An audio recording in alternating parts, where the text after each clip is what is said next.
సాధారణంగా ఎక్కడైనా రహదారులపై డివైడర్లుంటాయి. రోడ్ల పక్కన వ్యాపార సముదాయాలు, దుకాణాలు కనిపిస్తుంటాయి. కానీ నిజామాబాద్లో రహదారులపై పశువులు కూడా ఉంటున్నాయి. వాటికి తిండి పెట్టలేక యజమానులు రోడ్లపైకి వదిలేస్తున్నారు. ఫలితంగా వాహనదారులు తీవ్ర ఇబ్బందులు ఎదుర్కొంటున్నారు. అకస్మాత్తుగా పశువులు అడ్డురావడంతో ప్రమాదాల బారిన పడుతున్నారు.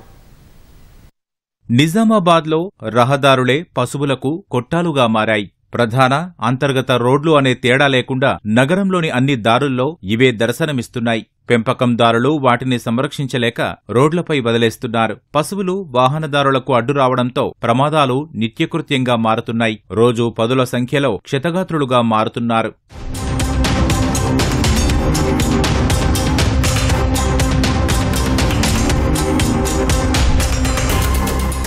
నగరంలోని రద్దీగా ఉండే ప్రాంతాల్లో పశు సంచారం ఎక్కువగా ఉంది. మూగజీవాలు విచ్చలవిడిగా రోడ్లపై రావడంతో 20 నుంచి 30 నిమిషాలు వాహనాలన్నీ ఆగిపోవాల్సి వస్తోంది. కొన్నిసార్లు రోడ్లపై పశువుల కుమ్ములాటలతో ప్రజలు భయంతో పరుగులు తీస్తున్నారు. రోడ్డు పైన ఎక్కడ పడితే అక్కడ కూర్చొని ఉంటాయి, పడుకొని ఉంటాయి. సో దానివల్ల రోడ్ల మీద వెళ్లేటటువంటి వాహనదారులకు చాలా ఇబ్బంది అవుతుంది.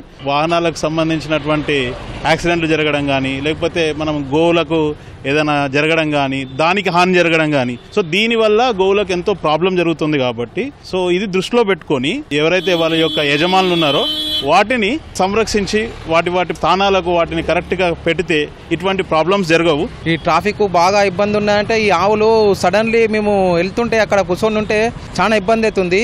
ఇక్కడ మాకు ఇబ్బంది అవుతుంది, అటు ఆవుకు ఏమన్నా తలిగి ఆవుకు గాయం అవుతుంది. ఆవుల ఓనర్లు అయితే ఎవరైతే ఉన్నారో వాళ్ళు కొద్దిగా శ్రద్ధ తీసుకొని ఆవులను ఇట్లా రోడ్ల మీద ఇడబెట్టకుండా జాగ్రత్త తీసుకోవాలా. ఎందుకంటే సడన్లీ బ్రేక్ వేయడం కానీ, సడన్లీ వానికి తాకడం కానీ ఇటు మాకు డ్యామేజ్ అవుతుంది, అటు ఆవులకు డ్యామేజ్ అవుతుంది. దీన్ని గమనించి సంబంధిత అధికారులు కూడా చర్య తీసుకోవాల్సిందిగా కోరుతున్నాము. రోడ్ల మీద విచ్చలవిడి పశు సంచారంపై ఫిర్యాదులు వచ్చినప్పుడే అధికారులు స్పందిస్తున్నారు. ప్రకటనలకే పరిమితం కావడంతో పరిస్థితిలో మార్పు రావడం లేదనే విమర్శలు వస్తున్నాయి. మందలు రోడ్ మీద ఉండడం వల్ల చాలా మందికి ఇక్కడ ట్రాఫిక్ ఎక్కువైపోయింది. ఇక్కడ హాస్పిటల్స్ రావడం వల్ల చాలా ప్రమాదాలు జరిగే ఆస్కారం ఉంది. ఆటోమేటిక్గా ఒక 10-15 ఒక్క దగ్గర ఉండి మొత్తం రోడ్డు కూడా ఖరాబ్ అవుతున్నది. దానికి యజమాని కనబడతలేడు, ఎవరు తీసుకెళ్ళినట్టు కనబడతలేదు. అంతకుముందు మున్సిపాలిటీల వాళ్ళని కూడా ఈ 2-3 సార్లు ఫోటోలు తీసి కూడా పంపించడం జరిగింది. కానీ ఎలాంటి ప్రతిస్పందన లేదు. రోడ్డుకు మొత్తం ఆకిపోయటం వల్ల వాటిని తరలించలేరు. ఎవరు హరిబరిలా వాళ్ళు వెళ్ళిపోతారు. కావున ఎవరు కూడా వాటిని పట్టించుకోరు.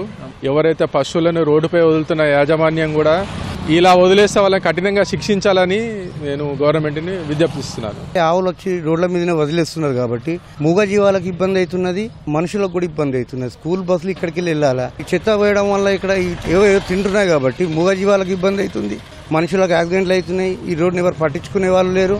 పట్టించుకున్నా ఒకరోజు పట్టించుకుంటారు, మళ్ళీ వారం రోజుల తర్వాత వచ్చి చూస్తారు. ఇటు మున్సిపాలిటీ కానీ, ట్రాఫిక్ సమస్య కానీ, ఎవరన్నా కానీ ఈ మూగజీవాలు కూడా రోడ్డు మీద లేకుంటే ట్రాఫిక్ సమస్య అంత ఇబ్బంది ఉండదు. దీనికి తగిన చర్య తీసుకుంటారని నేను ఆశిస్తున్నాను. రోడ్లపై పశు సంచారంపై అధికారులు స్పందించి కఠిన చర్యలు తీసుకోవాలని స్థానికులు కోరుతున్నారు.